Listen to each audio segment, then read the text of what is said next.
Hello everyone, स्वागत है आप सभी का हमारे YouTube channel Indian Ayurvedic doctor में।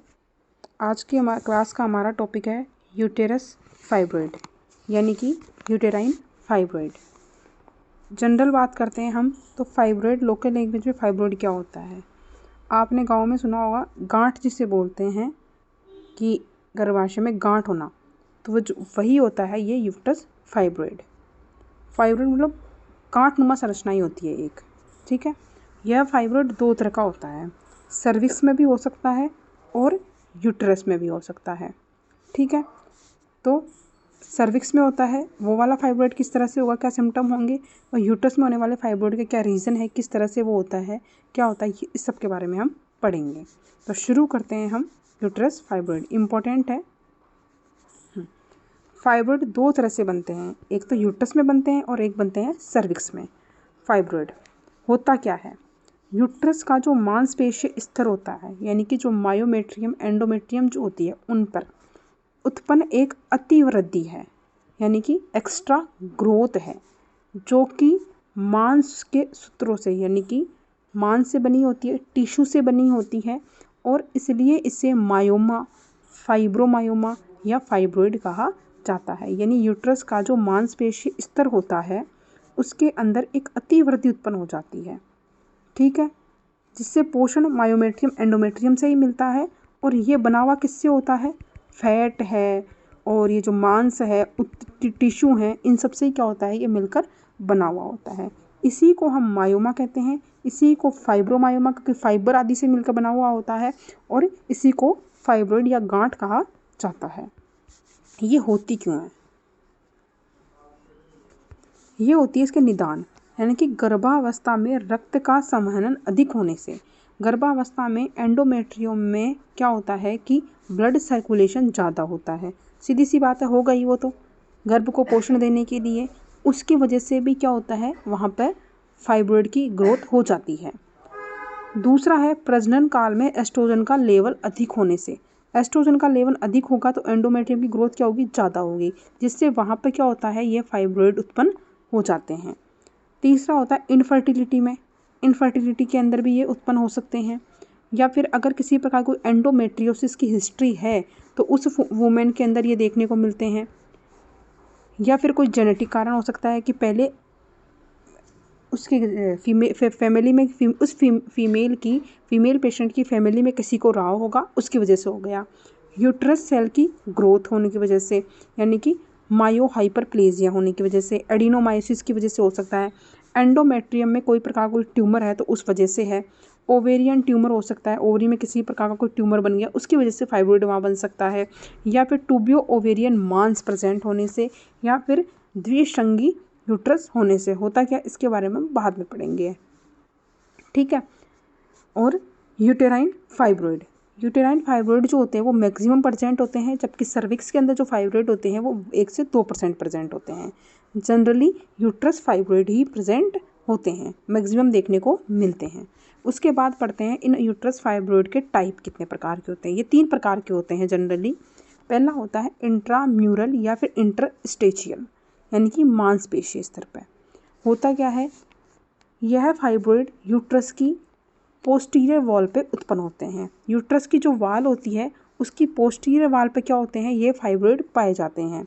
जब यह अर्बुद या फिर यह फाइब्रॉइड छोटा होता है तो गर्भाशय के मांसपेशीय स्तर में होता है, परंतु आकार बढ़ने पर यह लसिकाद या फिर श्लेष्माध्य यानी कि बाहर निकल जाता है श्लेष्मा में या फिर लसिका के अंदर, लिम्फ में, इस प्रकार का हो जाता है। दूसरा टाइप है इसका, ये जो लसिकाद है और श्लेष्माद है, इसका सेकंड टाइप है।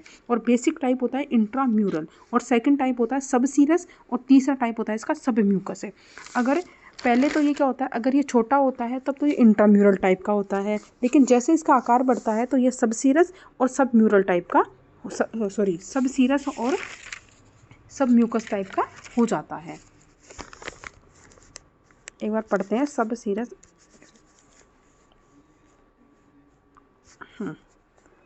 तो 70% फाइब्रॉइड यही पाया जाता है इंट्राम्यूरल। अब पढ़ते हैं सब सीरस फाइब्रॉइड क्या होता है, यानी लसिकाद्य। पहले इनकी फाइब्रॉइड इंट्राम्यूरल होते हैं, पढ़ लिया हमने, पहले सारे फाइब्रॉइड इंट्राम्यूरल ही होते हैं, बाद में इनका आकार बढ़ने पर वह क्या हो जाते हैं, सब सीरस हो जाते हैं। ये क्या होते हैं कि ब्रॉड लिगामेंट के दोनों स्तरों के मध्य स्थित होता है। ये फाइब्रोइड जो होता है वो ब्रॉड लिगामेंट जो कि यूट्रस में पाया जाता है उसके दोनों स्तरों के मध्य स्थित होता है। तब इसे अगर ये स्थित होता है, ये कंडीशन बताई गई है कि ब्रॉड लिगामेंट के दोनों स्तरों के बीच में अगर ये स्थित होता है तो इसे लिगामेंट्री फाइब्रोइड कहा जाता है। फिर आता है सब म्यूकस फाइब्रोइड। सब म्यूकस फाइब्रोइड जिसे श्लेष्माद्य बोलते हैं, इसमें फाइब्रोइड एंडोमेट्रियम के नीचे वृद्धि करता है। जो एंडोमेट्रियम जो होती है उसके नीचे वृद्धि करता है, यानी कि यूटेराइन कैविटी में ग्रोथ करता है। पहले इंट्राम्यूरल था, मांसपेशी स्तर पर था। जैसे ही आकार बढ़ा वो क्या हुआ, यूटेराइन कैविटी में उभार के रूप में दिखने लग गया। तो उसकी ग्रोथ यूटेराइन कैविटी में होती है। इसमें यह है कि एंडोमेट्रियम के नीचे वृद्धि करता है तथा यूटेराइन कैविटी में उभार बनाता है। गर्भाशय के द्वारा क्या होता है, बार बार संकुचन करके। तो गर्भाशय के एंडोमेट्रियम के अंदर क्या होता है, गोनेडोट्रोपिन होता है। तो जिसके अंदर गर्भाशय के एंडोमेट्रियम क्या होता है, बार बार आकुंचन प्रसरण होता ही है, यानी कि कॉन्ट्रैक्शन होता है गर्भाशय में, जिसके कारण अब कोई भी फॉरेन पार्टिकल होता है तो हमारी बॉडी क्या करती है, उसको निकालने का प्रयास करती है। और जब ये बन जाता है तो गर्भाशय के द्वारा क्या होता है, संकुचन होता है, बार बार कॉन्ट्रैक्शन होता है और इसको बाहर निकालने की कोशिश की जाती है, जिसके प्रयास स्वरूप यह गर्भाशय गुहा में अर्बुद के रूप में या सव्रंत, यानी कि व्रंत का मतलब एक पेडिकल की सहायता से ऐसे, ये एक पेडिकल यानी एक धागा, मतलब कोई चीज़ को लटकाने के लिए, और ये अर्बुद क्या होता है, इसको बार बार निकालने की सहायता ये इस तरह से लटक जाता है और क्या होता है, पोलिप बन जाता है। अब एक बात बताऊँ, पोलिप में और फाइब्रोइड में क्या अंतर होता है। पोलिप जो होती है वो व्रंतनुमा संरचना होती है, यानी कि जब फाइब्रोइड के पेडिकल लग जाता है ना तो वो पोलिप बन जाता है। और फाइब्रोइड जो होता है एक्चुअल के अंदर, जिसके अंदर कोई व्रंत नहीं होता, ये जो संरचना है पेडिकल जो होता है ये नहीं होता, बिना पेडिकल के ये होता है, तो वो होता है फाइब्रोइड। ठीक है, तो वही बात है कि ये गर्भाशय था, ये यहाँ पे था पहले, इसमें बार बार आकुंचन प्रसरण हुआ, इसको बाहर निकाल के सहायता, बाहर निकालने का प्रयास किया इसने। तो इसमें क्या होगा, यहाँ पे क्या होगा, खिंचाव आएगा, इसको निकालने का प्रयास करेंगे तो ये वाली रचना क्या होगी, पतली होती जाएगी और ये इस तरह से आकार करके गर्भाशय गुहा में लटका हुआ रहता है। और ये क्या बन गई फिर संरचना, पोलिप बन गई। ठीक है, सब म्यूकस फाइब्रोइड ही क्या होते हैं, आगे चलकर निम्न परिणाम में बदल जाते हैं। ये क्या होते हैं, सब म्यूकस पोलिप बन जाते हैं। तो पोलिप तो यही बन गया था। ठीक है, इससे क्या होगा, फिर इन्फेक्शन बढ़ेगा और पस का फॉर्मेशन होगा और क्या होगी, फाउल स्मेल आएगी एक तो। और ये क्या होगी, कभी कभी यूट्रस का पश्चवर्तन, यानी कि यूट्रस का रिट्रोवर्जन, यानी कि रिट्रोवर्टेड यूट्रस को अपने आकार से भिन्न आकार में कर देती है। एक बार के लिए ऐसे ही समझ लो, आगे पढ़ेंगे हम इसके बारे में डिटेल से। तो यूट्रस का पश्चवर्तन, यूट्रस यूँ होता है तो उसको यूँ कर देती है। ठीक है, यूट्रस का जो एंगल होता है, यूट्रस जो होता है एक पर्टिकुलर एंगल होता है, यूट्रस की बॉडी का और यूट्रस का फंडस का एक पर्टिकुलर एंगल होता है। यूट्रस के जो सर्विक्स होती है उसका वेजाइना के साथ में एक पर्टिकुलर एंगल होता है, वो चेंज हो जाता है, उसी को बोलते हैं हम यूट्रस का पश्चवर्तन होना। ठीक है, फिलहाल के लिए इतना ही बता रही हूँ, डिटेल में पढ़ लेंगे अभी। फिर अब पढ़ते हैं, अब फाइब्रोइड दिखता कैसा है, उसका अपीयरेंस कैसा होता है। रचना के अंदर ये एक हो सकता है या एक से अधिक भी फाइब्रोइड पाए जा सकते हैं। आकार की अगर बात करते हैं तो ये छोटे बीज से लेकर पूरे उदर को घेर ले इतने बड़े भी होते हैं और गोल होते हैं। संगठन में ये दृढ़ होते हैं, यानी कि रिजिड होते हैं और कठोर होते हैं। काटेंगे, अगर इनको बीच में से काटते हैं तो श्वेत धूसर वर्ण का, जो मध्य में से ज़्यादा कठोर तथा परिधीय नरम होता है, यानी कि साइड में से तो क्या होगा, ये सॉफ्ट होगा और बीच में से एकदम धूसर वर्ण का रहेगा, यानी ग्रेइश कलर का सा रहता है, थोड़ा सा वाइटिश ग्रेइश कलर का रहता है, जो बहुत ज़्यादा कठोर रहता है अंदर से। ठीक है, ऐसा सा ये रहता है। अब इसकी कैप्सूल की बात करते हैं, आवरण की बात करते हैं, कोष्ठ की बात करते हैं। तो लूज एरियोलर टिश्यू का ये बनाव होता है, जो कि यूट्राइन मसल्स से संबंधित उत्कोष से अर्बुद को क्या करता है, पृथक करता है। यानी कि लूज एरियोलर टिश्यू का ये बना होता है, इसका जो कैप्सूल होता है, इसका आवरण वो एरियोलर टिश्यू का बना होता है, जो कि यूट्रस की जो मसल्स होती है जिनके पास में ये लगा रहता है, उनको क्या करता है, आपस में ये डिफ्रेंशिएट करता है। और इसका जो ब्लड सप्लाई की बात करते हैं तो यूटेराइन वाल से कैप्सूल के अंदर रक्त वाहिनियाँ जाकर रक्त प्रदान करती है, क्योंकि ये यूट्रस की वाल है, उससे क्या होता है, ये कैप्सूल है, ये कैप्सूल आ गया और ये यहाँ पे इसके अंदर क्या है, फाइब्रोइड है। तो इसके अंदर जो भी ब्लड वेसल जा रही है वो इसके अंदर जाती है और इस कैप्सूल के अंदर जाके इसको ब्लड प्रोवाइड करवाती है। अब करते हैं फाइब्रोइड की वृद्धि कैसे होती है। इसका संबंध एस्ट्रोजन हार्मोन से होता है। और मैंने बताया कि एस्ट्रोजन हार्मोन बढ़ता है या फिर प्रेगनेंसी के दौरान क्या होता है, रक्त का सेवन बढ़ता है तो इसकी वृद्धि होती है। ये अर्बुद ज़्यादातर चाइल्ड बियरिंग पीरियड में ज़्यादा पाए जाते हैं। ठीक है, गर्भावस्था के दौरान क्या होता है, इनका आकार बढ़ता जाता है। गर्भावस्था के दौरान क्या होगा, इनका आकार बढ़ेगा। यौवन अवस्था से पूर्व ये नहीं मिलते, बिफोर प्यूबर्टी ये नहीं पाए जाते। ठीक है, रजोनिवृत्ति के बाद क्या होता है, इनकी वृद्धि रुक जाती है क्योंकि एस्ट्रोजन जो रहता है उसका वो ज़्यादा स्राव नहीं रहता, एस्ट्रोजन कम हो जाता है हमारी बॉडी में, उसकी वजह से ये वृद्धि रुक जाएगी और ये नए नहीं बनते क्योंकि एस्ट्रोजन के प्रेजेंस में इनकी वृद्धि होती है। फाइब्रॉइड में एस्ट्रोजन के रिसेप्टर ही क्या होते हैं, ज़्यादा पाए जाते हैं। ठीक है, क्योंकि चाइल्ड बियरिंग एज में क्या होता है, एस्ट्रोजन भी ज़्यादा रहता है हमारी बॉडी में, इसलिए क्या होते हैं, ये ज़्यादा बनते हैं। उसके बाद करते हैं सिम्टम। मैक्सिमम पेशेंट में किसी प्रकार का कोई सिम्टम प्रेजेंट नहीं होते हैं, लेकिन अगर सिम्टम की बात करते हैं तो आर्तव संबंधित सिम्टम में जैसे कि अत्यार्तव है, डिस्मेनोरिया पाया जाएगा यानी मिनोरेजिया पाया जाएगा, या फिर डिस्मेनोरिया है या लिकोरिया है, ये पाए जाते हैं। फिर आता है उदर में पिंड या लिम्प की उपस्थिति। उदर पर टच करते हैं तो ऐसा लगता है या पिंड है या लंप किसी उपस्थिति होती है, अनुभूति होती है। अर्बुद की 14 सप्ताह की वृद्धि के बाद में, अर्बुद जब 14 सप्ताह का हो जाता है उसके बाद में उदर के लोअर भाग में लंप की उपस्थिति प्रेजेंट होती है। जैसे अर्बुद हुआ, जैसे 14 सप्ताह बीत जाते हैं, 14 वीक बीत जाते हैं, उसके बाद अगर हम देखते हैं उधर पर लोअर एब्डोमेन पर हाथ लगा के तो हमें लंप की या फिर मांस की अनुभूति होती है। इनफर्टिलिटी 30% पेशेंट में, कि यूट्रस के अंदर फाइब्रॉइड होने से 30% पेशेंट ऐसे होते हैं जिनके अंदर इनफर्टिलिटी पाई जाती है। दबावजन्य लक्षण, कि यूट्रस के अंदर अगर किसी भी प्रकार का कोई फाइब्रॉइड हो गया तो यूट्रस के आगे क्या रहता है, मूत्राशय रहता है, पीछे क्या रहता है, मलाशय रहता है। तो ये फाइब्रॉइड क्या करता है, इस पे मूत्राशय पे क्या डालता है, दबाव डालता है, जिसके कारण बार बार और तत्कालिक क्या होती है, मूत्र त्याग की प्रवृत्ति पेशेंट में पाई जाती है। पेन तो होगा ही होगा, और ये होगा तो क्या होगी, ब्लीडिंग ज़्यादा होगी तो क्या होगी, एनीमिया देखने को मिलेगा। उसके बाद बात करते हैं साइन की। अधिकतर रक्तस्राव से अगर अधिक मात्रा में मेंस्ट्रुअल ब्लीडिंग होगी तो क्या होगी, एनीमिया देखने को मिलेगा। एब्डोमिनल एग्जामिनेशन, एब्डोमिनल एग्जामिनेशन करते हैं कि पेल्विस से निकला हुआ एक स्थिर, कठोर और अनियमित आकार का उभार जो होता है स्पर्श के द्वारा पहचाना जा सकता है। एब्डोमिन पर हाथ रख के स्पर्श करते हैं तो एक उभार दिखेगा जो कि स्थिर होगा, कठोर होगा, उसको देख के हम पहचान लेंगे कि ये क्या है, फाइब्रॉइड है। वेजाइनल एग्जामिनेशन करते हैं तो गर्भाशय का आकार बढ़ा हुआ मिलता है, और रेक्टम एग्जामिनेशन भी किया जाता है।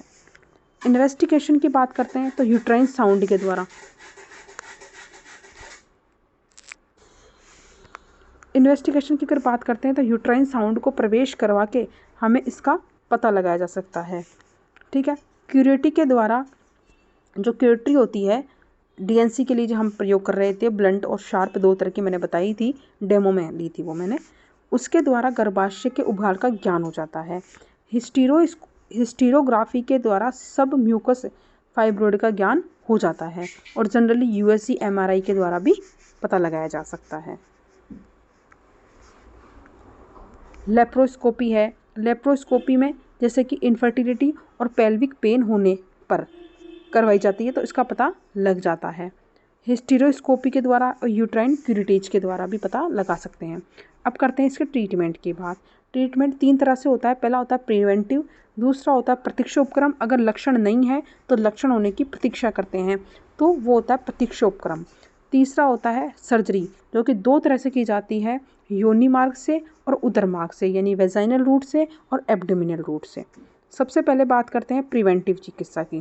प्रिवेंटिव चिकित्सा के अंदर रक्तस्राव काल में शामक चिकित्सा की जाती है, यानी कि रक्तस्राव हो रहा है उसमें क्या चिकित्सा करनी चाहिए।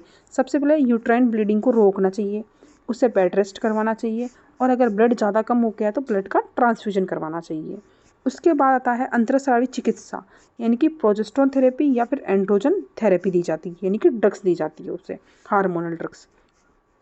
और उसके बाद में अगर एनीमिया हो गया है, रक्त अल्प हो गया है, बहुत ज़्यादा कमी आ गई है ब्लड की फीमेल में, तो ब्लड का ट्रांसफ्यूजन किया जाता है, प्रोटीन से युक्त भोजन दिया जाता है और आईवी इन्फ्यूज़न दिया जाता है।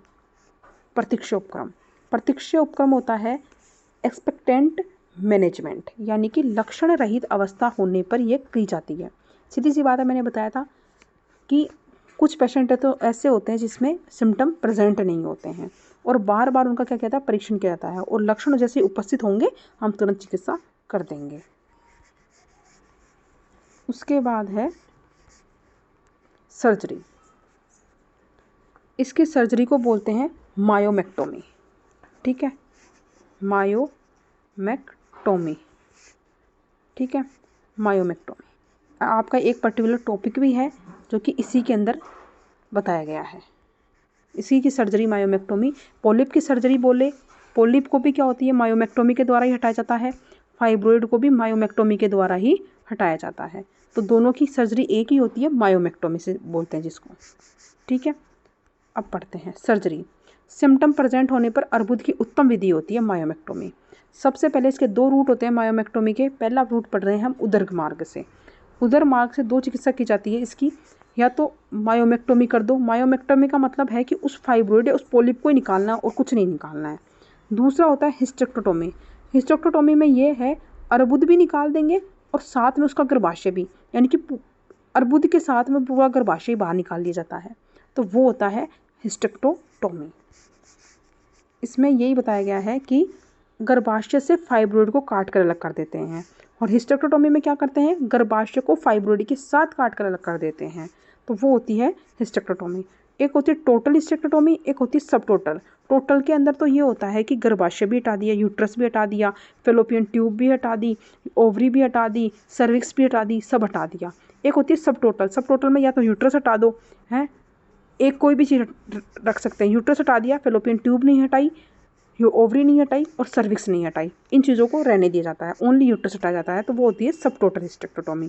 इसके बारे में डिटेल से पढ़ेंगे, अभी ज़्यादा लिखा नहीं है, अलग से पूरा टॉपिक है, अच्छा टॉपिक है, ये पढ़ेंगे। उसके बाद मायोमेक्टोमी के अंदर इंडिकेशन किसमें करवानी चाहिए।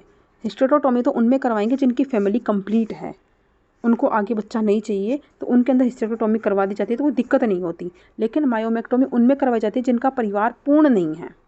ठीक है, अभी जिनकी फैमिली कंप्लीट नहीं हुई है, जिन्हें अभी बच्चा चाहिए, उनको करवानी है। इनफर्टिलिटी है जिनको, तो उनके अंदर करवाई जाती है। और फाइब्रोइड के कारण बार बार जिसका मिसकैरेज हो रहा है, कि इस यूट्रस के अंदर एक फाइब्रोइड है जिसके कारण बार बार उसका बच्चा गिर रहा है, बार बार मिसकैरेज हो रहा है, गर्भपात हो रहा है, अबॉर्शन हो रहा है, उस पेशेंट के अंदर मायोमेक्टोमी करवाई जाती है।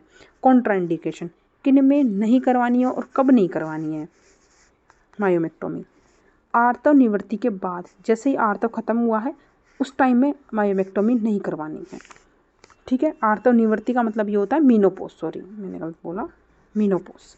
एनीमिया से युक्त स्त्री है कोई जिसमें मायोमा के कारण गर्भाशय का आकार बिगड़ गया है, तो उनमें नहीं कर कि एनीमिया भी है और फाइब्रोइड इतना बड़ा है कि उसने गर्भाशय का आकार ही बिगाड़ दिया, तो वहाँ पे मायोमेक्टोमी नहीं करवानी है। पेल्विक इन्फेक्शन है, सार्कोमा है या फिर एंडोमेट्रियल कार्सिनोमा है, तो उसके अंदर नहीं करवानी है, उसमें तो सीधा फिर हिस्टेक्टोटोमी ही करवाई जाएगी।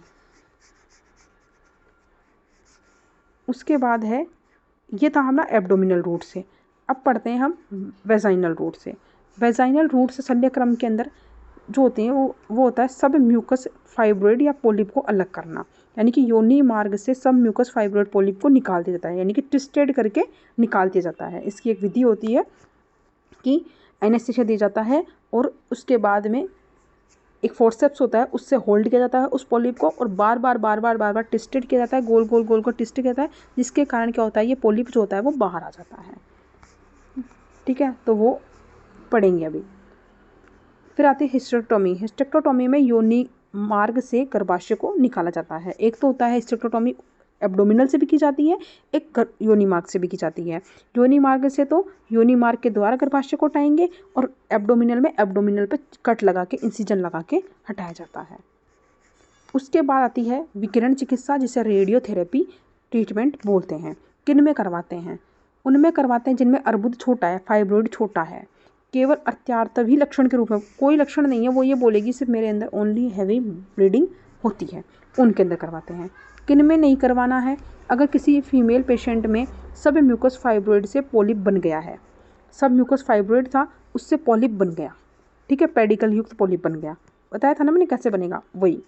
और अर्बुद जो है बहुत बड़ा है तो वहाँ पे विकिरण चिकित्सा काम में नहीं करेगी, क्योंकि ये तो वहीं काम करती है जहाँ पे फाइब्रॉइड छोटा सा हो, आकार में कम हो, स्मॉल हो। सार्कोमा है, कैंसर हो गया, पेल्विक इन्फ्लामेटरी डिजीज़ है या पेल्विक में इन्फ्लामेशन है, तो ये नहीं करवाना है। ठीक है, ये करते कैसे हैं? सर्जरी के द्वारा करते हैं ये। उसके बाद ये हमने पढ़ा यूट्रेन फाइब्रॉइड। अब हम पढ़ रहे हैं सर्विक्स का फाइब्रॉइड, जिसे सर्वाइकल फाइब्रोमा कहते हैं या फिर गर्भाशय ग्रीवा का अर्बुद कहते हैं। ठीक है, स्थान ये होते कहाँ हैं? ये होते हैं सर्विक्स के वेजाइनल जंक्शन पे। जिस स्थान पर सर्विक्स और वेजाइना मिलती है उस जंक्शन पे होते हैं, इसकी उत्पत्ति होती है। जिससे यह होता है, ये अर्बुद योनि में, जिससे यह अर्बुद योनि में अर्बुद जाता जाता धीरे धीरे पोलिप बन जाता है। जिससे ये क्या होता है? पोलिप बन जाता है धीरे धीरे। इसका मतलब ये है कि ये जो होते हैं ये जो सर्वाइकल फाइब्रॉइड जो हैं, ये क्या होते हैं? सर्वाइको वेजाइनल जंक्शन पे पाए जाते हैं और क्या होते हैं? ये धीरे धीरे पॉलिप बन जाते हैं बार बार कॉन्ट्रैक्शन होने के कारण।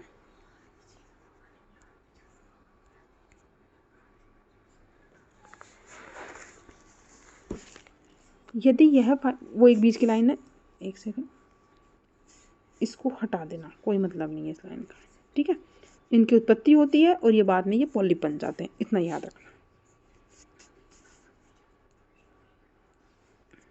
यदि यह फाइब्रॉइड वेजाइना के ऊर्ध्व भाग में स्थित हो, ठीक है, वेजाइना के ऊपर वाले भाग में स्थित हो, तो क्या स्थिति रहती है? इसके सामने क्या रहेगा? अगर ऊपर वाले भाग में है तो सामने क्या रहेगा? मूत्राशय रहेगा। तो ये फाइब्रॉइड अगर आकार में बढ़ गया तो क्या करेगा? मूत्राशय को ऊपर की ओर धकेल देगा। ठीक है, और अगर पीछे पीछे क्या पाया जाता है? पाउच ऑफ डगलस पाया जाता है। उसको क्या कर देंगे? ये भरकर रेक्टम पर प्रेशर डालते हैं कि ये हो गई, यहाँ पे यूट्रस हो गया, यहाँ पे मूत्राशय हो गया और यहाँ पे मलाशय हो गया। तो आगे सामने की ओर क्या था? मूत्राशय था, उसको ऊपर धकेल दिया, यहाँ पे ये प्रेशर डाला तो। और यहाँ पे होता है पाउच ऑफ डगलस, उसको क्या करेंगे? फिल कर देंगे। फिल करके उसमें यानी कि पाउच ऑफ डगलस पे दबाव डालेंगे, और ये पाउच ऑफ डगलस पे अगर दबाव पड़ेगा तो वो किस पे दबाव डालेगा? रेक्टम पे दबाव डालेगा। तो रेक्टम पे प्रेशर डालता है। साइड के अंदर क्या रहता है? पार्श्व में, लेटरल साइड में क्या रहता है? ब्रॉड लिगामेंट रहते हैं। उनमें क्या होता है? गर्भाशय को एक ओर धकेल दिया जाता है। ब्रॉड लिगामेंट से क्या करेंगे? गर्भाशय को एक ओर धकेल देंगे, यानी कि एक साइड कर देते हैं अगर अर्बुद का आकार जैसे से बढ़ता है तो। ठीक है, और केंद्र के अंदर यानी कि बिल्कुल मिड में क्या होती है? सर्विक्स को चारों तरफ से फैला देता है, यानी कि जहाँ पे ये पाया जा रहा है वहाँ पे क्या करेगा? अपने आकार में बढ़ा के, ये सर्विक्स थी, इसको क्या करेगा? चारों तरफ से फैला देगा। ठीक है, फैला देता है। और गर्भाशय की स्थिति अर्बुद के ऊपर डोम शेप्ड के समान रहती है। ठीक है, तो गर्भाशय की स्थिति ये रहती है कि ये अर्बुद है, इसकी स्थिति यूँ रहती है, डोम शेप के समान रहती है। अब देखते हैं सिम्टम। आर्तो संबंधी सिम्टम इसमें नहीं आते हैं। इससे क्या होता है? अगर मूत्राशय पर दबाव पड़ता है सामने तो क्या होगा? या तो मूत्र की वृद्धि होगी या फिर मूत्र आएगा ही नहीं, अवरोध हो जाएगा। अगर मलाशय पर पड़ेगा दबाव तो मलाशय पर क्या होगा? मल त्याग करेगा, या तो मल त्याग करेगा बार बार, या फिर क्या होगी? विबंध हो जाएगा उसके अंदर। और प्रसव अगर होगा, अगर कोई फीमेल प्रेग्नेंट है तो उसे डिलीवरी में क्या होगा? अवरोध हो जाएगा, यानी डिलीवरी अच्छे से, लेबर अच्छे से नहीं हो पाएगा। उसके बाद बात करते हैं इसके साइन की।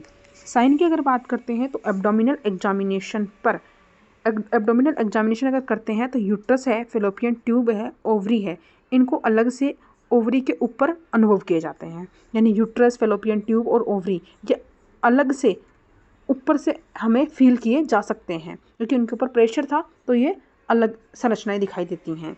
वेजाइनल एग्जामिनेशन में करने पर सर्विक्स जो होती है वो डायलेट दिखाई देती है।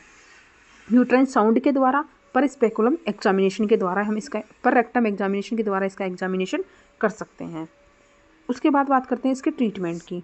अगर सर्विक्स में फाइब्रॉइड छोटा है और सिम्टम भी क्या है? उत्पन्न नहीं है, तो चिकित्सा नहीं करनी चाहिए। कोई सिम्टम ही नहीं है तो कोई चिकित्सा नहीं करनी चाहिए, वहाँ पे प्रतीक्षा उपक्रम करना चाहिए, यानी वेट करना चाहिए सिम्टम आने का। जैसे ही सिम्टम आएंगे हम क्या करेंगे? वहाँ पे ट्रीटमेंट कर लेंगे। और अगर फाइब्रॉइड बड़ा है और प्रेशर सिम्टम भी उत्पन्न हो रहा है तो या तो मायोमेक्टोमी कर दो, या तो उस फाइब्रॉइड को निकाल दो ट्विस्ट करके, या फिर हिस्टेक्टोटोमी के द्वारा ये गर्भाशय को निकाल दो, उसे निकाल देना चाहिए। तो ये था आपका यूट्राइन फाइब्रॉइड और सर्वाइकल फाइब्रोमा। अभी के लिए इतना ही करते हैं, बाकी पढ़ते हैं नेक्स्ट क्लास में।